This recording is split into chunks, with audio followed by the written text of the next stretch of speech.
I'm having a hard time starting this because this bowl of food that I have in front of me is kind of very funny, very Vietnamese in the sense that, yeah, it's bún bò Huế, and I've spoken about bún bò Huế a million times before. So it's not about the dish per se this time. It's about how I actually got it. I was walking along the riverbank across from the walls of the Forbidden City, and I'm just like asking this lady, hey, do you know where bún bò Huế? Where can I get some bún bò Huế? And she's like, oh, right here at my house. And I'm like, okay. I doubt she actually sells it because there are no signs whatsoever. I called her out in it, but she kind of denied it. It's a coffee shop. She just happened to be making bún bò Huế, and I just happened to have asked, so she served me up some bún bò Huế that she they borrowed this from a neighboring place, thinking that I wouldn't expect it. But that just shows you like how cool Hue people are. They're very, very friendly. Arguably the friendliest people out there. The girls are the most beautiful. Hands down, I've already established that. And the bún bò Huế in Hue is simply excellent. So actually, I'll just eat some just for you so you can kind of feast. But join us for a whole lot more of this Hue day.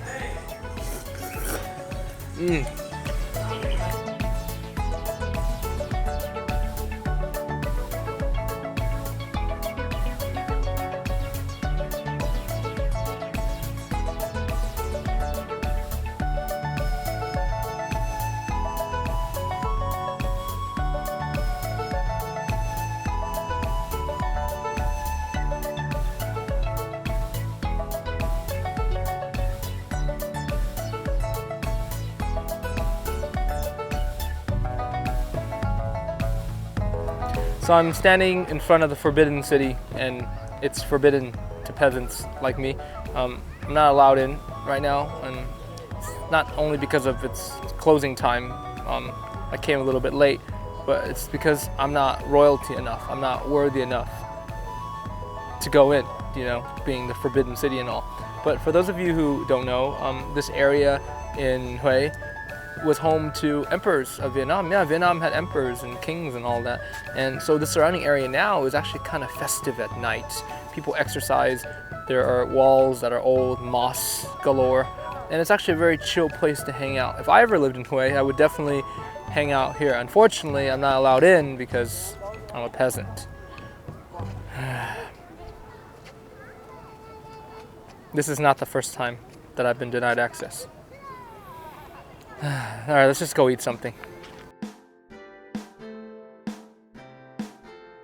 All right, so when you're eating banh bao, you might as well eat other buns as well. And I'm gonna dine on two of my favorites today. There's like 7 or 8, lots of them, you know. But let's just check out this right here. Banh nam is the closest thing you're ever gonna get to a Vietnamese tamale. It's sticky, it's steamy, steamed in a rice. Sorry, I'm really tired. That MSG from the bún bò Huế messed me up. But if you can see here closely, look at that. You just kind of like spoon it up. So it's a rice tapioca. No, actually, no, it's not tapioca. It's rice base. It's very similar to a bánh giò. Very, very similar to a bánh giò. Except I don't know what that is. That's pork and other creamy, delicious gooiness. So it's like pudding. Well, that's a little too similar to bánh giò. I feel like I'm eating bánh giò on a leaf. Now, if you want to lick it off the leaf, you should.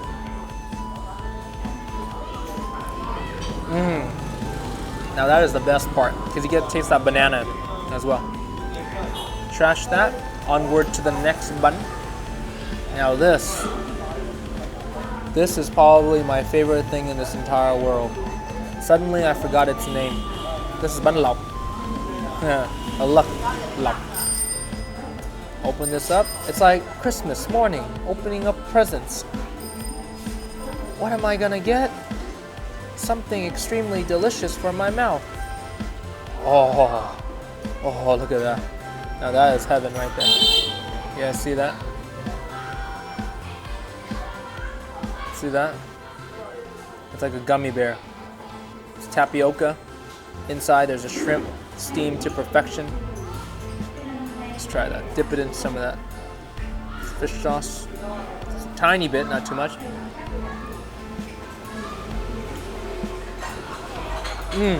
Wow.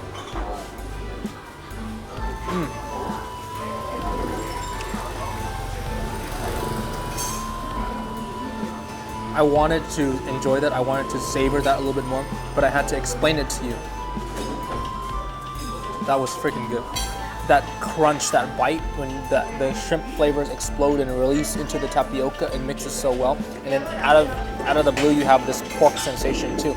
So it tastes like a fatty pork shrimp gummy Christmas present. The best, simply the best. All right, so I'm still hungry. Let's go eat more stuff in Hue.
Oh, surprise! A familiar face. Here we are. Here we are back in Hue, and tonight we are eating something that we ate before called nem loi, and something completely new to me called banh khoai. So first, the nem loi is just basically pork and beef sausaged up and grilled over some chopsticks. So Luong, help us demonstrate this. How does this work here? So this is going to be your kind of like your vehicle, right? What I like to do, I'll fold it partially like that. So you got yourself a nice layer so that it won't burn, Oh, nice. So it's a holster for it, yeah? Yeah, there you go. And just shove them in there. So you have cucumbers. And I think this is I don't know what it is. What's that white stuff? It's radish, right? grilled roots. There's a proper term for it, but I just call it roots because they're grilled and not grilled, pickled. See, we don't know anything about food. We don't know anything about food.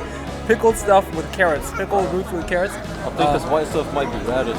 Yeah, it's a form of radish. Yeah, I'm sure there is an official name for it, but I don't know. Here's a dip, by the way.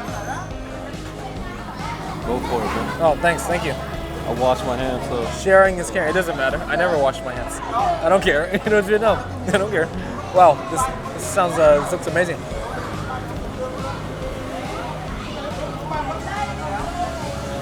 What I like is the banh chang. The banh chang here in the Minh Trung area, the central area, is very different, right? It's not wet. It's not dry. You don't have to soak it. It's easy to peel off. Next thing, banh khoai.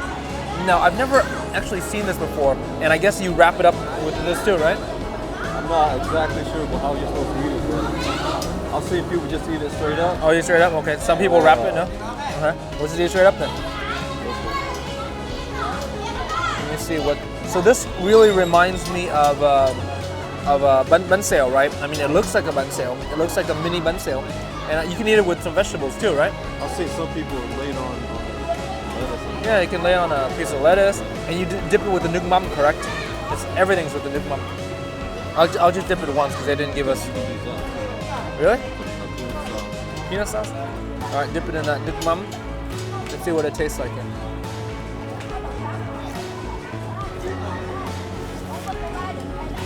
Wow. Oh, okay. That's like banh xeo. That's really like, oh, okay. So it's smaller, crispier than a banh xeo, and definitely has less fillings. But there's some pork, some shrimp in there as well. Okay, so the thing about banh khoai is, if you had banh xeo before, it's pretty much the same thing, but it's a different experience because it's smaller, and you get that instant flavor, and it's definitely crunchier. So with banh xeo, the biggest problem that I have, the biggest complaint that I have, and I'm a complainer, is that it gets soggy if you don't eat it quickly enough. But banh khoai sticks to your mouth and gives that crunch. You know, it's really good actually. I still prefer the banh xeo Minh Trung though in Quy Nhơn. That's still probably the best to me. Cheap beer, good food.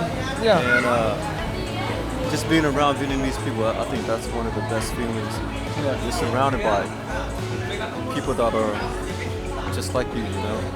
Well, not exactly like you, but different in their own ways. Yeah. But they're Vietnamese. Yeah, but close enough. Yeah. With the Vietnamese gang, you know. No, I'm not gonna start that. Anyways.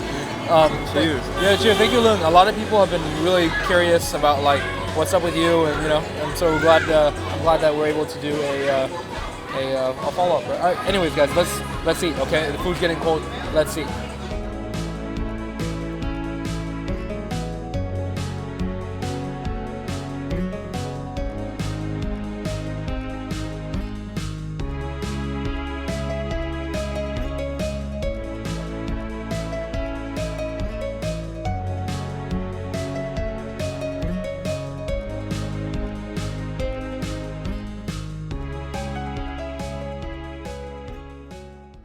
I'm going around to different places and eating. Hey, that's the guy that was on TV. Hey, that. Oh yeah, you get that? People recognize me. Oh yeah, it's I a get small that too. city, man. Yeah. Oh really? So he's a celebrity. I'm sitting next to a celebrity right here. Wow. Not trying to be one, but you know. Yeah, it happens.